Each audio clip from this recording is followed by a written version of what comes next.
Exactly अगर आप short में समझा सकें इनर चाइल्ड थेरेपी एग्जैक्टली है क्या ये, where it works? I am 37 years old और मैं अभी 37 में तो पैदा नहीं हुई, right? I was conceived at one point of time. I was 1 month old in my mother's womb, right. फिर आप 1 साल के होते हो, 2 साल के होते हो। So all those ages make up to be who you are today. वो सारे आपकी जो पर्सनालिटीज होती हैं उनको कंबाइन करोगे तो आज की प्रेजेंट डे पर्सनालिटी निकलती है। ट्रू। लेकिन क्या होता है कि आपका माइंड आपको कोप कराता है। आपकी लाइफ में कुछ इश्यूज आते हैं, कोई ट्रॉमा होता है, किसी टाइप का अब्यूज़ होता है, तो आपका माइंड बोलता है कि अभी इसको साइड में रख दो, क्योंकि आपके आसपास के लोग भी बोलते हैं बी स्ट्रॉन्ग। तो वो वाली जो पर्सनालिटी होती है वो दब के रह जाती है और अपनी लाइफ में आगे बढ़ते जाते हो। But as you grow older you realize कि there are certain patterns in your life जो आपको बार बार आपके सामने आ रहे हैं और आपको समझ में नहीं आता है क्यों आ रहे हैं। मतलब मैंने सारी कोशिश कर ली लेकिन ये चीज़ सॉल्व ही नहीं हो रही। For example, people come to me saying I always fall for the wrong man, you know. So you need to understand कि ये आपके साथ क्यों हो रहा है। सो पॉसिबली एक ऐसा बच्चा आपके अंदर का जो शायद 2 साल का होगा या 20 साल का होगा, you need to address that child. So what we do is we deal with the subconscious part of your mind, जहाँ पे ये सारी suppressed memories होती हैं।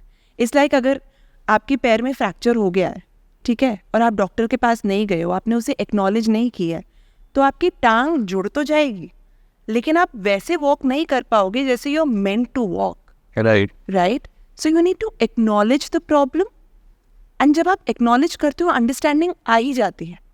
फॉर एग्जाम्पल, बहुत सारे लोग आते हैं कि मेरी माँ के साथ ये इशू है, राइट? बट जब आप मेमोरी में वापस जाते हो and you understand that why your mother behaved in a certain way, as an adult you get that perspective. आपको एक अंडरस्टैंडिंग आ जाती है कि oh now I get it and you start to view your parents as human beings as well. नहीं तो अपने माँ बाप को एक पेडेस्टल पे हमेशा चढ़ा के रखते हैं कि वो तो हमारे माँ बाप है, कुछ गलत कर ही नहीं सकते। So it's the basic understanding of the children within you.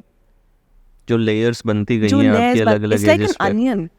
आप खोलते जाते हो। अगर आप देखा जाए तो अंदर जो अनियन का सबसे अंदर वाला पार्ट होता है वो बहुत मीठा होता है एंड देन वो करते कड़वा होता जाता है। So you need to explore the मीठा parts as well, and the parts that have been repressed, the parts that have been suppressed, and the parts that have not been heard.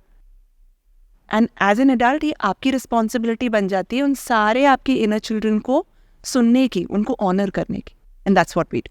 क्या generally problems निकल करके आती हैं, अगर if you can share 4-5 problems जो child related होती हैं? जैसे एक कॉमन अब्यूज़ होता है कईयों के साथ में जी, कई बार पेरेंट्स अब्यूजिव होते हैं, कई बार पेरेंट्स एंग्शियस होते हैं, तो और क्या क्या ट्रिगर्स ले लेता है बच्चा? most of the times people come with me with the fear of failure कि यार मैं लाइफ में अच्छा कर रहा हूँ, पैसे भी अच्छे कमा रहा हूँ, लेकिन वो डर नहीं जा रहा है कि मैं बस अब फेल हो जाऊँगा।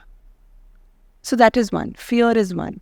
Second is lot of children they see अपने पेरेंट्स को फाइट करते हुए, you know, so that helplessness, एक बच्चा क्या ही कर सकता है, दैट फीलिंग ऑफ हेल्पलेसनेस कि मैं अपनी रिलेशनशिप को नहीं संभाल पा रही हूँ, आई फील वेरी हेल्पलेस। तो ये बड़े होकर के लाइफ सिचुएशंस में एज हेल्पलेसनेस रिफ्लेक्ट होती है? एब्सोल्युटली, क्योंकि आपको नहीं पता कि वो बच्चा कहाँ से ट्रिगर हो जाएगा एंड देन दैट बच्चा takes over and the adult kind of you know gets suppressed, right? And एक बच्चा कैसे रिएक्ट करता है?